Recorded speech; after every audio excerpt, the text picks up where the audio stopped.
शादी के कुछ दिन बाद एक बहू से पूछा गया कि तुम अपने सास ससुर को माता पिता क्यों नहीं मानती।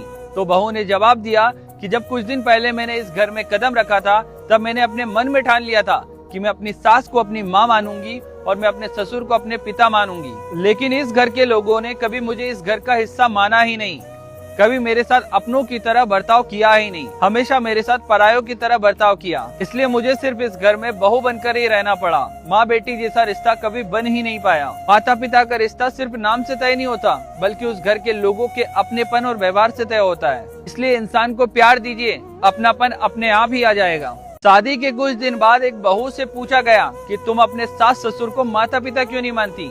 तो बहू ने जवाब दिया कि जब कुछ दिन पहले मैंने इस घर में कदम रखा था तब मैंने अपने मन में ठान लिया था कि मैं अपनी सास को अपनी माँ मानूंगी और मैं अपने ससुर को अपने पिता मानूंगी। लेकिन इस घर के लोगों ने कभी मुझे इस घर का हिस्सा माना ही नहीं, कभी मेरे साथ अपनों की तरह बर्ताव किया ही नहीं, हमेशा मेरे साथ परायों की तरह बर्ताव किया। इसलिए मुझे सिर्फ इस घर में बहू बनकर ही रहना पड़ा। माँ बेटी जैसा रिश्ता कभी बन ही नहीं पाया। माता पिता का रिश्ता